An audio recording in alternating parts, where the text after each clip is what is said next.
A Samaritan woman came to draw some water.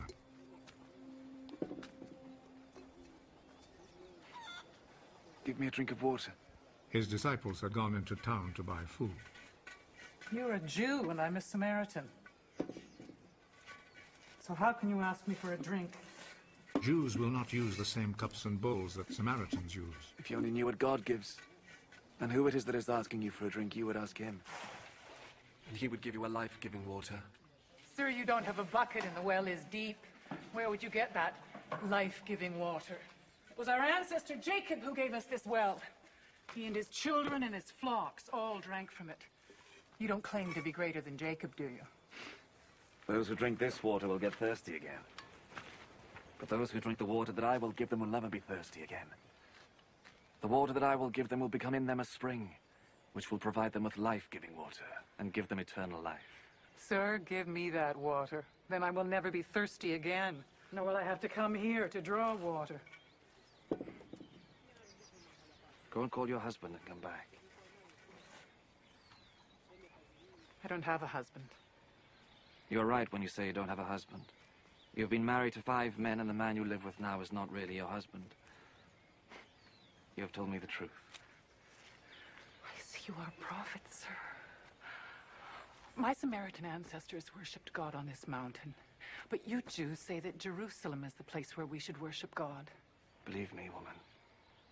The time will come when people will not worship the Father either on this mountain or in Jerusalem. You Samaritans do not really know whom you worship. But we Jews know whom we worship because it is from the Jews that salvation comes. But the time is coming, and is already here, when by the power of God's Spirit, people will worship the Father as he really is, offering him the true worship that he wants. God is Spirit, and only by the power of his Spirit can people worship him as he really is. I know that the Messiah will come. And when he comes, he will tell us everything. I am he. I who am talking with you.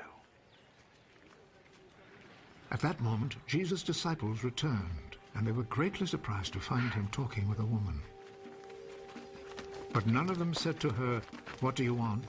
or asked him, "Why are you talking with her?"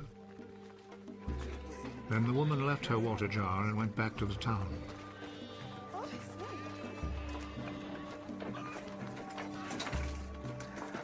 Come and see the man who told me everything I've ever done. Could he be the Messiah? So they left the town and went to Jesus. In the meantime, the disciples were begging Jesus, "Teacher, have something to eat." But he answered, I have food to eat that you know nothing about. So the disciples started asking among themselves, could somebody have brought him food? My food is to obey the will of the one who sent me, and to finish the work he gave me to do. You have a saying, 4 more months and then the harvest. But I tell you, take a good look at the fields. The crops are now ripe and ready to be harvested. The one who reaps the harvest is being paid and gathers the crops for eternal life. So the one who plants and the one who reaps will be glad together. For the saying is true. Someone plants, someone else reaps.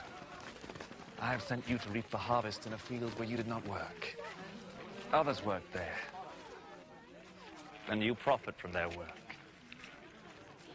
Many of the Samaritans in that town believed in Jesus because the woman had said, "He told me everything I have ever done." So when the Samaritans came to him, they begged him to stay with them, and Jesus stayed there 2 days.